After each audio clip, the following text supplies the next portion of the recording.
Hi, I'm Gloria, a 36-year-old office worker balancing the ups and downs of daily life. My husband Matthew and I recently celebrated our 8th wedding anniversary, and almost immediately after we tied the knot, we became parents. Our daughter, the brightest part of our lives, is about to turn 8. Over the years, there have been some challenging moments in our marriage, but the joy our daughter brings to our lives is irreplaceable, and on the whole, I find happiness in our family dynamic. That said, like any family, we have our struggles, and for me, one area of tension lies in the way we handle finances. Matthew has a strong passion for his hobbies, and while he doesn't go overboard, he often spends a sizable portion of his income on them. I've always stressed the importance of him contributing a fixed minimum to our household expenses, funds that cover the essentials like utilities and groceries. But since his contributions only cover the basics, I find myself constantly working to tighten our budget elsewhere. My salary goes towards rent, our daughter's school fees, and saving for her future education, and this constant juggling of finances adds a lot of stress to my life. Another source of strain comes from the uneven division of household labor. Despite both of us working full-time, Matthew rarely helps with the chores. I've brought it up countless times, hoping for a more balanced approach to maintaining the house. Juggling work, finances, and home upkeep is exhausting, and I often wish the responsibilities were shared more fairly. Despite this, I stay positive, focusing on creating a warm, nurturing environment for our daughter. As she grows, I hope we can show her the importance of teamwork and responsibility, making adjustments as we go to better support each other. It's not a perfect situation, but I'm committed to making the best of it. When I asked Matthew to help around the house, his go-to excuse is that the tasks would take him too long, and it's easier for me to handle them myself. Over time, I've taken on all the household responsibilities alone. We had our daughter soon after getting married, but Matthew was often absent when it came to her upbringing. He expressed concerns about accidentally hurting her, which meant I carried most of the parenting load. As the years went by, my dissatisfaction with him grew, but we had been together for 8 years and had a growing child. I wasn't sure if initiating a divorce when our daughter was approaching puberty was the right decision. I told myself that maybe it was normal for couples to feel disconnected after many years together and that no family was without its flaws. But a recent incident with my sister-in-law made me seriously reconsider our marriage. One day, she showed up at our door looking visibly distressed. "Gloria, I'm sorry, but I need to stay here for a bit. There's been an issue with Ryan," she said, clearly upset. I was worried and asked if something had happened with her husband. She hesitated and tried to change the subject, which left me feeling uneasy and desperate for more information. Later that night, when Matthew returned from work and we had put our daughter to bed, we all sat down to talk. "So, what happened?" I asked, looking at my sister-in-law. I asked her what had happened, and she hesitated before replying. "Well, Ryan just snapped. He said, out of nowhere, that he wants a divorce." I was stunned. I had always thought of Ryan as a calm, stable, and sincere person, so this sudden outburst didn't make sense. I pressed her for more details, asking, "Why did he get so angry?" She seemed defensive, her voice rising with panic. "Why are you asking me that?" she retorted. A thought crossed my mind. Perhaps she had done something to provoke him. Her avoidance only fueled my concern. "What do you mean? Why am I asking?" I responded. "Why are you defending him? Are you involved with him or something?"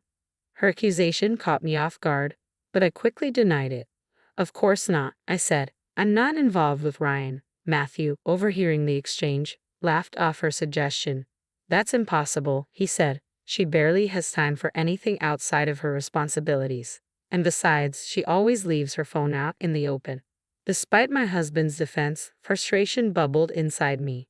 My life was a constant whirlwind of work, household chores, and caring for our daughter. After long days, I barely had the energy to check my phone, let alone engage in anything like an affair. Still, my sister-in-law insisted she didn't know why Ryan was upset. We agreed it would be best to talk directly to him to clear things up. A little later, Ryan arrived at our house. My sister-in-law, still uneasy, decided to step out and give us some space. Ryan, looking apologetic, expressed regret over the turmoil he'd caused. "I'm really sorry for all the trouble," he said earnestly, his calm demeanor confirming my belief that he wasn't the type to make rash decisions. "Ryan, I just don't understand," I said, pressing him. "You've only been married for a year. Isn't asking for a divorce a bit extreme? There has to be a reason. Ryan took a deep breath before revealing the shocking truth. The reason is that she spent all of my savings, $110,000, without telling me. I felt the air leave the room. You saved $110,000 and it's all gone in just 1 year, I said, my voice betraying my disbelief. That's about $5,500 every month. How did that happen?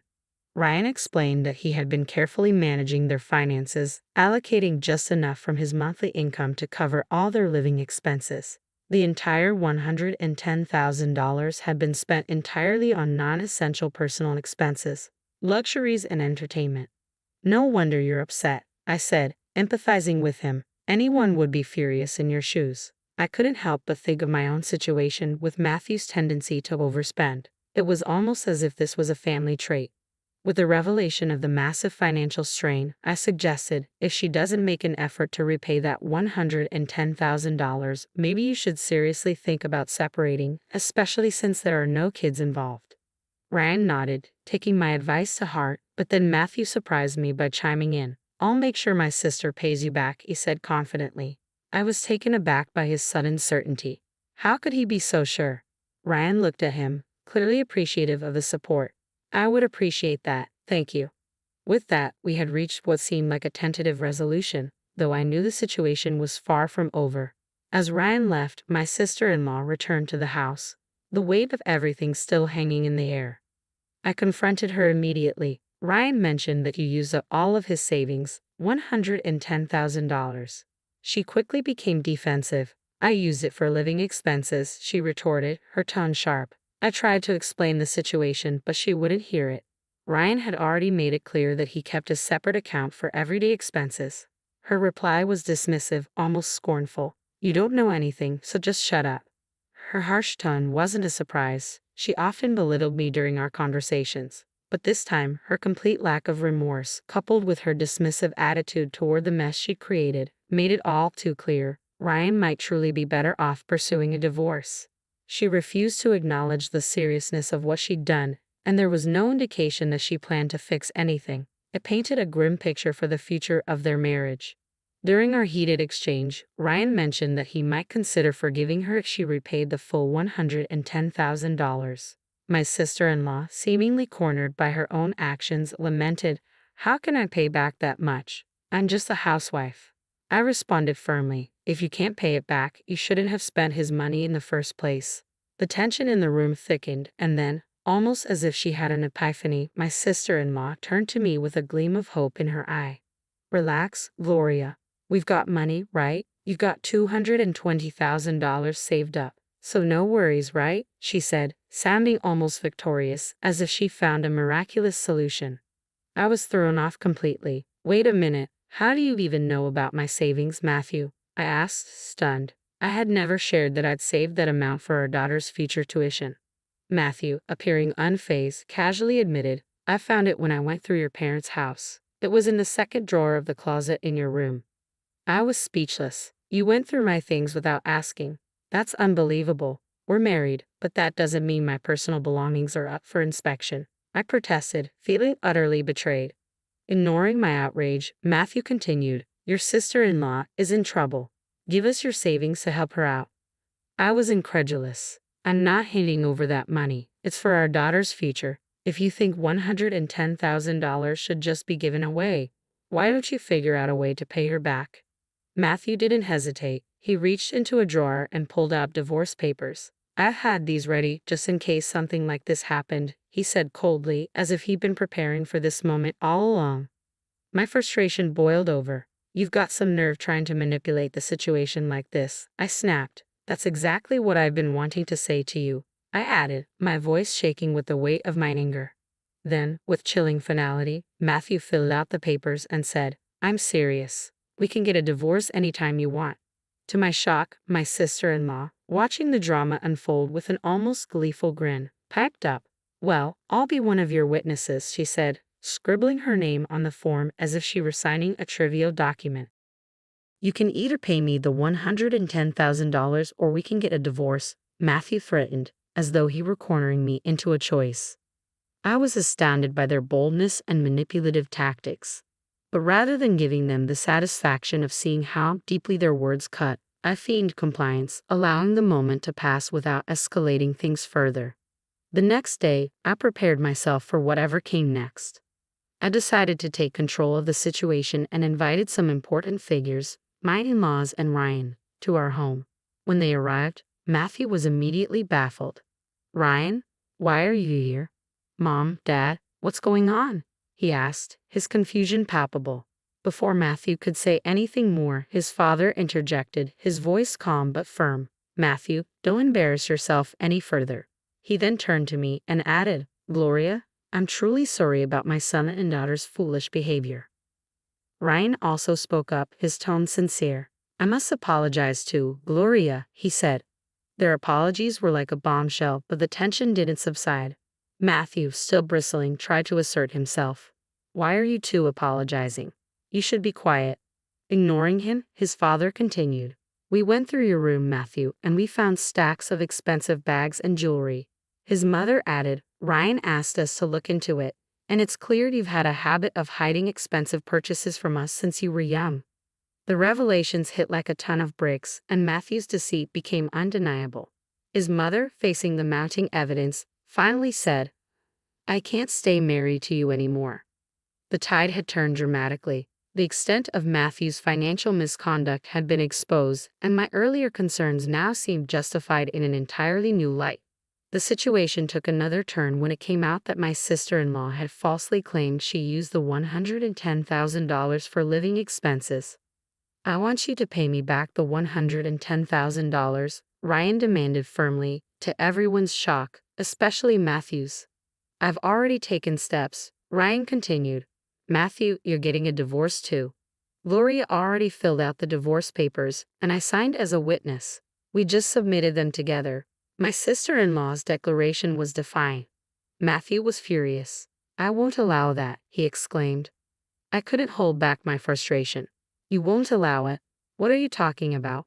You're the one who's been threatening divorce and trying to make Gloria, who has nothing to do with your sister's debts, take responsibility for everything.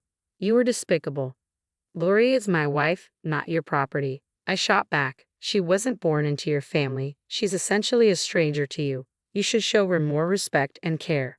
Ryan chimed in, his voice steady. "I'm with Gloria on this. You're completely out of line." Faced with such a direct and reasonable argument from my parents-in-law, Matthew was left speechless, his head lowered in shame. My sister-in-law, visibly shaken, stood by silently, overwhelmed by the turn of events. Thankfully, my parents-in-law helped steer the conversation, assisting both Ryan and me in navigating through the divorce without further complications.